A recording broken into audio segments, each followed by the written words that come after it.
Nations, which is an organisation of the peoples and for the peoples. Ladies and gentlemen, it is a great honour and a profound responsibility for me to address this General Assembly today on behalf of the Andorran people and government. I wish to begin this speech with a double expression of gratitude.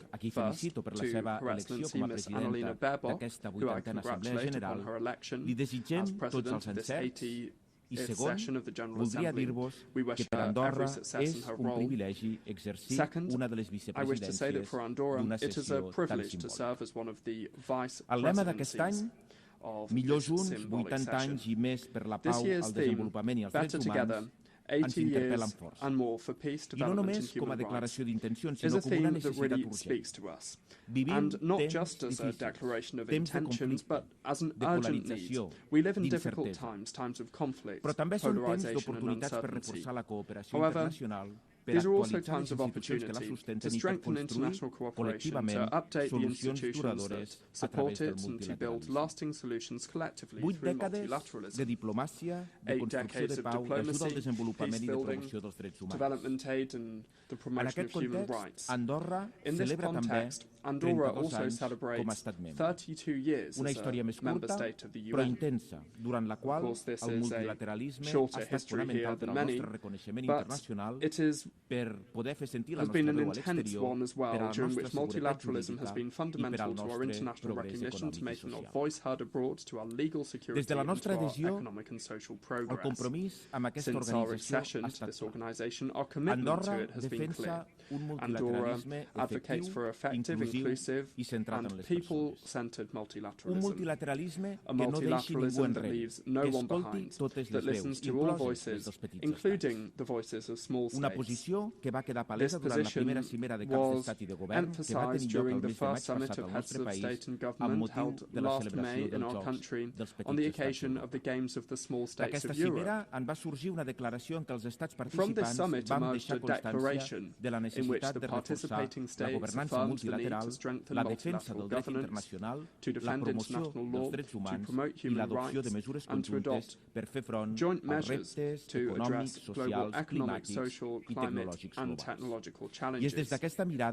It is from this perspective that we wish to contribute to the renewal of the United Nations in order to meet the global challenges of the 21st century. We cannot speak of development or human rights without also mentioning peace and security. The world faces an alarming multiplication of armed conflicts of a scale and violence that is unprecedented in the past 80 years. The war in Ukraine is approaching its 4th year, with devastating consequences for the civilian population and international stability.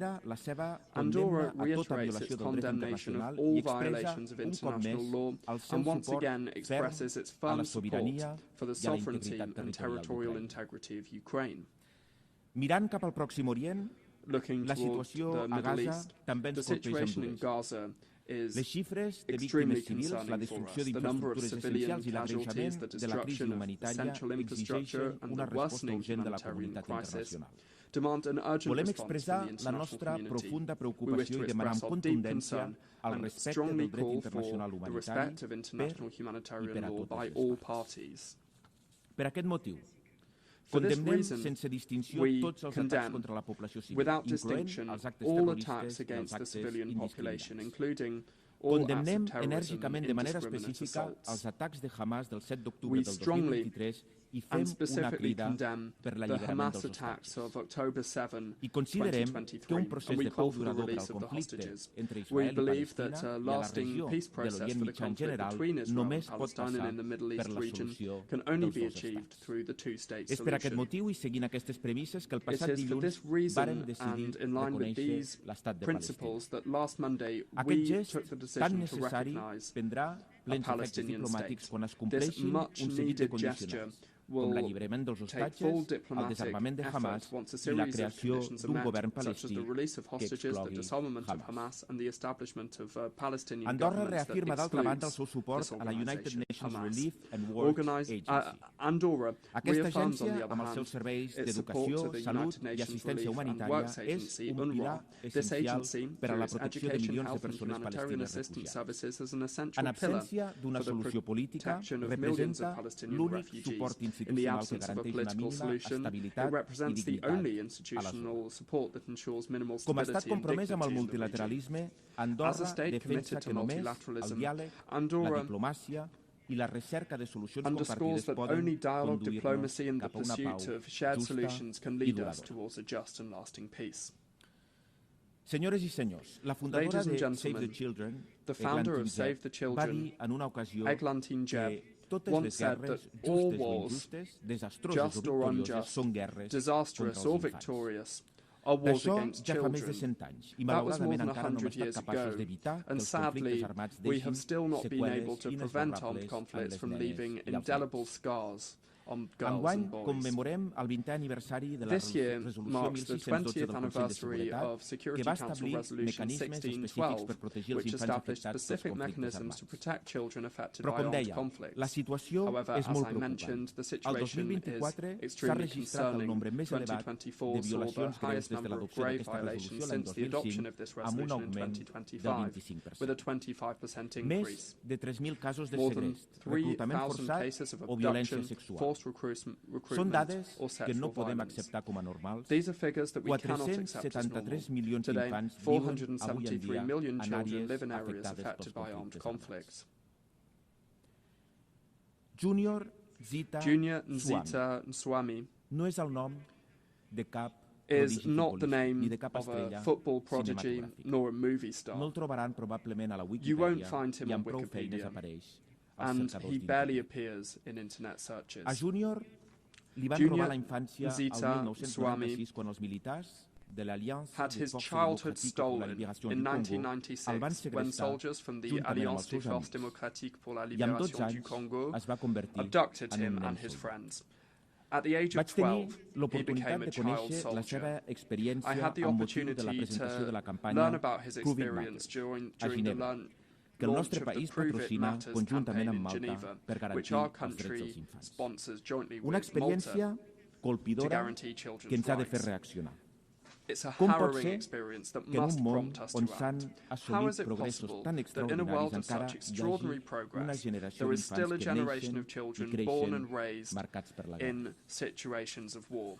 Every child has the right to aspire to a full life, to build their memory full of good moments and enriching experiences, because in this world which is progressing and advancing so quickly, the only difference between them and us is the destiny determined by the place that we are born in and the place that we live. I wish to take this opportunity to commend the outstanding work of the Office of the Special Representative of the Secretary General for Children and Armed Conflict, with whom we had the privilege of cooperating in support of this cause. I also wish to thank the many states represented at the highest level this Wednesday at the side event of this conference for showing that the protection of children in armed conflicts Però la protecció dels infants no pot limitar-se als entorns físics. En l'era digital, els infants troben nous riscos, noves amenaces, sovint, molt sovint, invisibles. Per aquest motiu, a Andorra hem creat el Centre de Benestar Digital i Capacitats i Competències Digitals i hem aprovat el Pla de Benestar Digital dels Infants i Joves, que inclou accions específiques per protegir els menors en l'entorn digital. Tots els agents implicats estan treballant en les accions i les eines que cal tenir a l'abast per garantir el benestar digital dels nostres joves i, sobretot, per entendre des d'una mirada adulta les claus que regeixen la vida dels infants i dels adolescents avui en dia i educar en un ús responsable de les noves tecnologies. Per reforçar aquestes mesures, Andorra ha decidit adherir-se a la Declaració de Nova York per a la protecció dels nens a Internet. Defensem un entorn digital segur, inclusiu i que posi els drets dels infants al centre. Treballem amb l'UIT i amb altres agències per garantir marcs normatius i tècnics que facin possible una internet al servei del desenvolupament i la protecció de l'infància. Les dones, malauradament, encara són una altra de les veus massa sovint silenciades.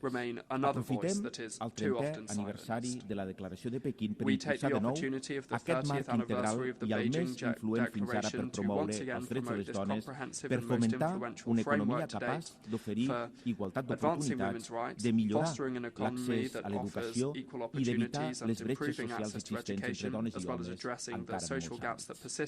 És en aquest sentit que la ministra d'Afers Exteriors va participar en la reunió del nivell de Pequín més 30, en què va deixar constància del compromís d'Andorra per garantir que totes les nenes que neixen avui creixin en un món on els seus drets o el seu lideratge siguin plenament reconeguts.